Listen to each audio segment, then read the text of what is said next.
అంటు కడతారు కదా చెట్లకి. ఖర్జూర చెట్టుకి వేరే దానితో ఎవ్వడూ అంటు కట్టలేడంట. మనకైతే ఆ జాతి ఈ జాతి ఏ జాతి లేదు, అందరితో అంటు కట్టేయడమే. తర్వాత వాళ్ళే మారుతారు సిస్టర్ గారు. భయ్ ఎంత సులువుగా. అప్పుడు నేనేమంటాను, అవునండి వాళ్ళే మారుతారు. అన్నీ అయిపోయినాయి, పెళ్లి కార్డు కూడా ప్రింట్ అయిపోయాక వచ్చి తర్వాత వాళ్ళే మారుతారంటే ఇక మనం ఏం చేయగలమండి?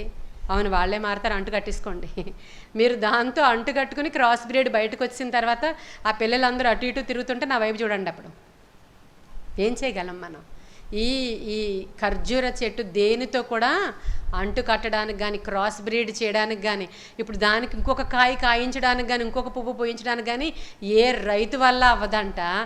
దానికి అదే చాలా ధీటుగా నిలవబడే చెట్టు అది. హల్లెలూయా. దాని ఒరిజినాలిటీ దాన్ని నిలవబెట్టుకుంటుందంట. నిజమేంటో దానికి తెలుసంట. అది ఫలించెడు చెట్టు అంట.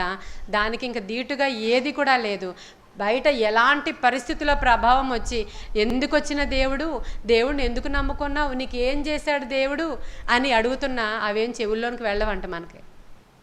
ఎందుకని?